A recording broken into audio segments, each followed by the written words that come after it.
Bonjour tout le monde et bienvenue sur l'épisode 2 du voyage pour aller au mariage en Corse. Donc pour moi c'est le jour 3, je suis toujours à Barcelonnette. Il a fait très froid cette nuit, vraiment super froid. Par chance tous mes vêtements ont quand même pu sécher parce qu'il y a un soleil du matin vraiment costaud. Je me suis mis ici pour faire l'intro, mais je suis même pas sûr qu'on m'entende, c'est pas très grave. Regardez, c'est un peu comme c'est beau. On est entouré par les montagnes encore et toujours.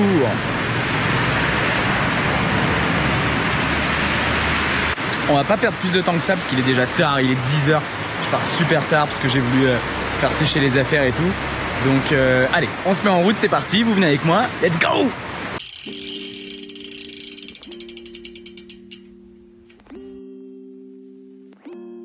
Ce froid cette nuit, oh! 0 degré. Mon duvet va jusqu'à 10 degrés. Oh là. C'est dramatique. Hein.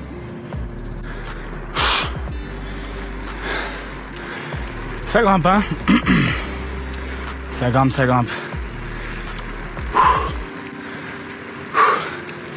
Mais ça va être beau. Regardez-moi ça.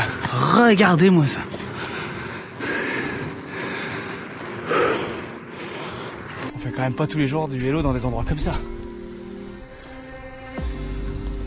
C'est formidable.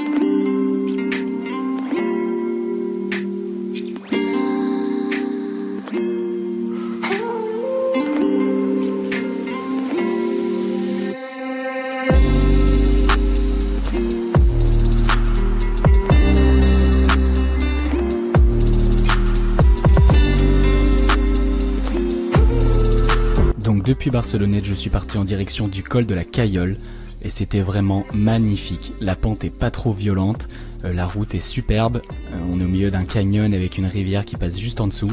Franchement, je vous le recommande si vous êtes dans le coin, il faut aller le faire, il fait partie de la route des Alpes.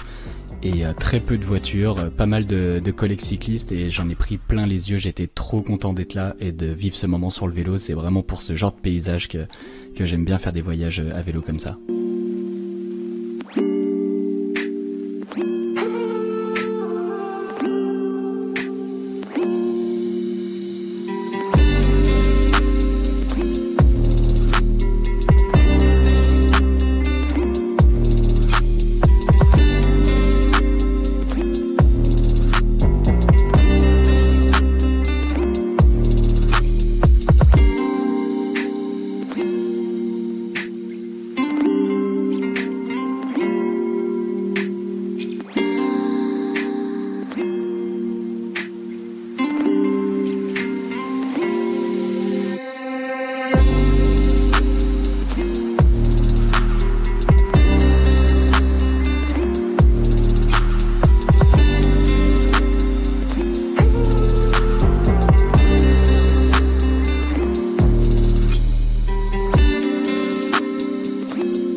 Petit point itinéraire donc de ce jour 3, je suis parti de Barcelonnette et j'ai monté la côte jusqu'au refuge hôtel de la Bayasse. Je mourais de faim, je me suis donc fait une belle planche de charcuterie en face des montagnes.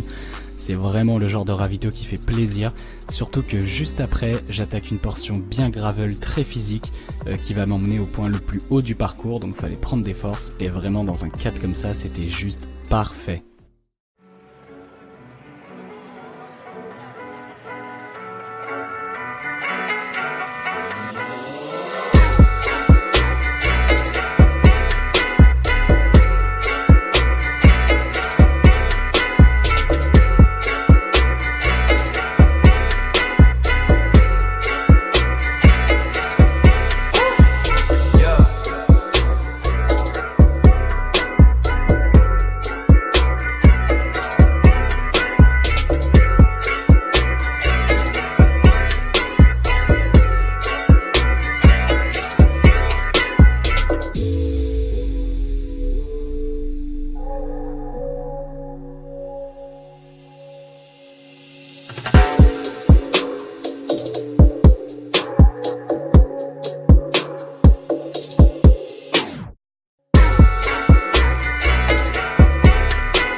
Oh putain. Ah là c'est la bagarre. Là c'est la bagarre. Pour rester sur le vélo. Voilà. Voilà. Attends.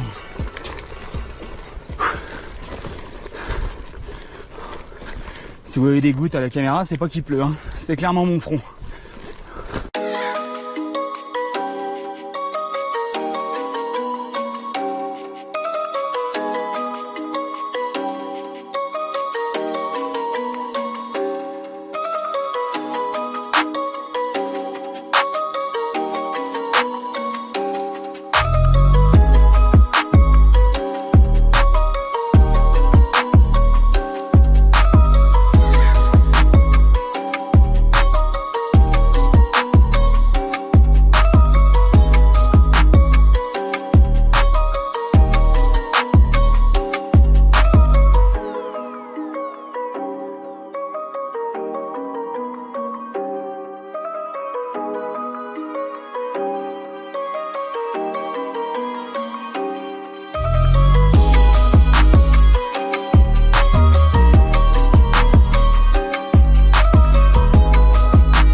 Rien que de revoir les images, je me rappelle à quel point j'en ai chié, c'était dur, oh là là. Par contre c'était vraiment magnifique et j'avais peur arrivé en haut de me retrouver bloqué, devoir porter le vélo, ce qui m'aurait pas fait plaisir vu le poids qu'il fait avec les bagages. Mais je voyais régulièrement des motos descendre et donc je me disais forcément il y a un passage, les mecs ils portent pas la moto sur l'épaule. Donc je me suis accroché et j'ai vraiment bien fait, c'était super chouette. Alors j'avais les pneus un peu surgonflés, pas adaptés, j'étais fatigué etc. Surtout j'ai manqué d'eau parce qu'il faisait une chaleur accablante, mais c'était génial, trop beau. J'aimerais beaucoup faire plus de voyages où on emprunte des chemins comme ça parce que c'est vraiment là où je me fais le plus plaisir. Zéro voiture, que des promeneurs et de la nature et c'était vraiment un cadre extraordinaire, incroyable.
cette merveilleuse montée, j'attaque enfin la descente, donc de Saint-Étienne-de-Tinée jusqu'à Saint-Martin-du-Var. Plus je descendais, plus il y avait des voitures sur la route, moins c'était adapté pour les cyclistes, donc j'étais un petit peu en colère, c'est pour ça que j'ai mis la musique qui fait peur. Mais par contre, j'ai croisé 2-3 petites bêtises sur la route, comme un petit circuit de pump track sur lequel je me suis fait plaisir en faisant quelques tours. Bon, avec les bagages, c'était pas vraiment optimal. Et puis, ça reste quand même beaucoup plus sympa que de rouler sur des grandes nationales très fréquentées. On reste sur des routes de montagne, donc c'était chouette.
Bon, après une fin de route difficile, j'ai enfin trouvé un camping, du coup pas loin de Saint-Martin-du-Var.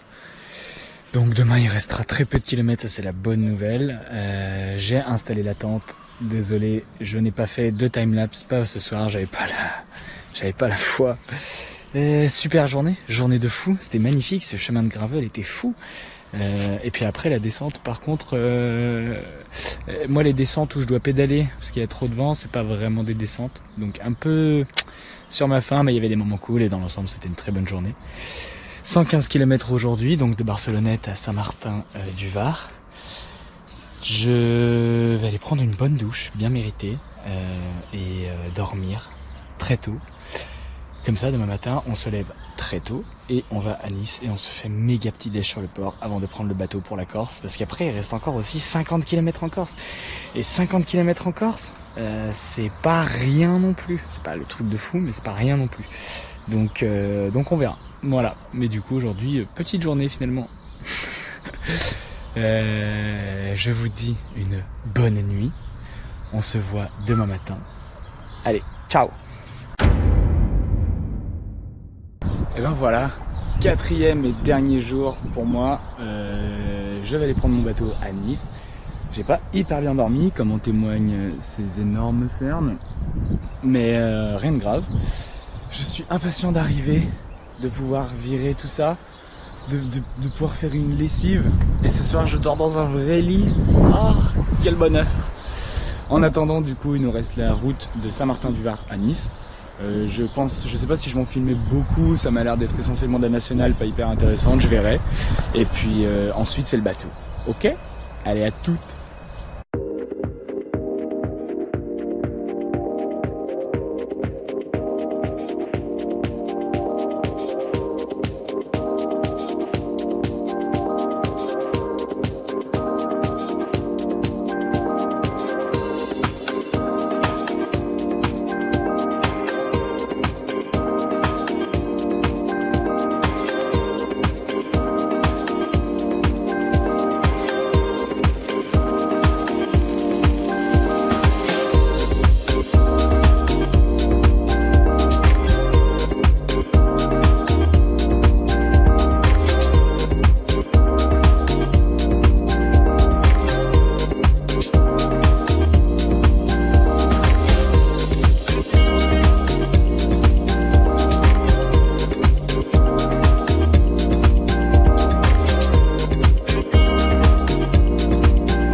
Comme vous l'avez vu, j'ai été plutôt mauvaise langue, c'était assez chouette et je suis arrivé à Nice par la promenade des Anglais avec la mer, le soleil, c'était juste le cadre magique. Il y avait énormément de joggers sur la promenade des Anglais, je me suis demandé combien ils passaient par jour et combien de litres de sueur ça représentait, mais ça doit être juste dégueulasse. Si quelqu'un a un élément de réponse, qu'il n'hésite pas à nous en faire part. Et donc je suis arrivé au Café du Cycliste où j'ai pu prendre une douche, vraiment un énorme merci à eux. Je vous recommande de passer les voir, c'est un lieu qui est hyper cool, j'ai pu me doucher, me reposer, boire des cafés en attendant mon bateau, c'était génial.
Et donc enfin l'arrivée en Corse. Pour ceux qui ne connaîtraient pas, c'est vraiment une île extraordinaire avec des paysages de dingue.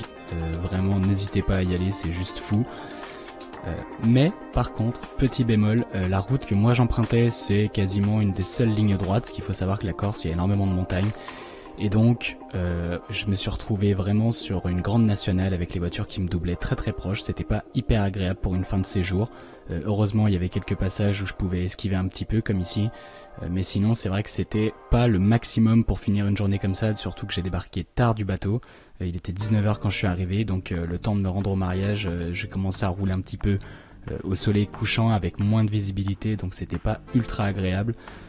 Mais ce petit détail mis à part, j'étais vraiment hyper content de terminer l'aventure et de me dire que j'y étais arrivé et que ça y est, je voyais enfin le bout du tunnel quoi.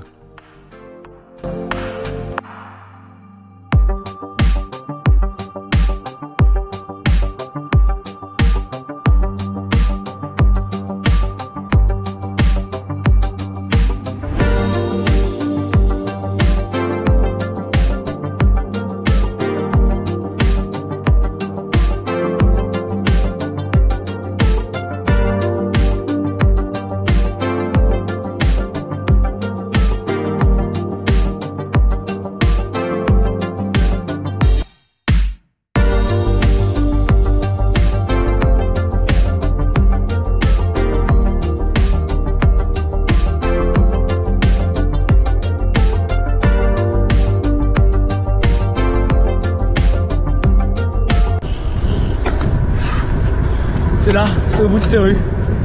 Je vous jure, c'est au bout de cette rue. C'est fini. Ah, oh putain. Oh là, qu'est-ce que c'est ça? Ah, un oiseau. Ah, c'est là. Ah ouais, c'est là.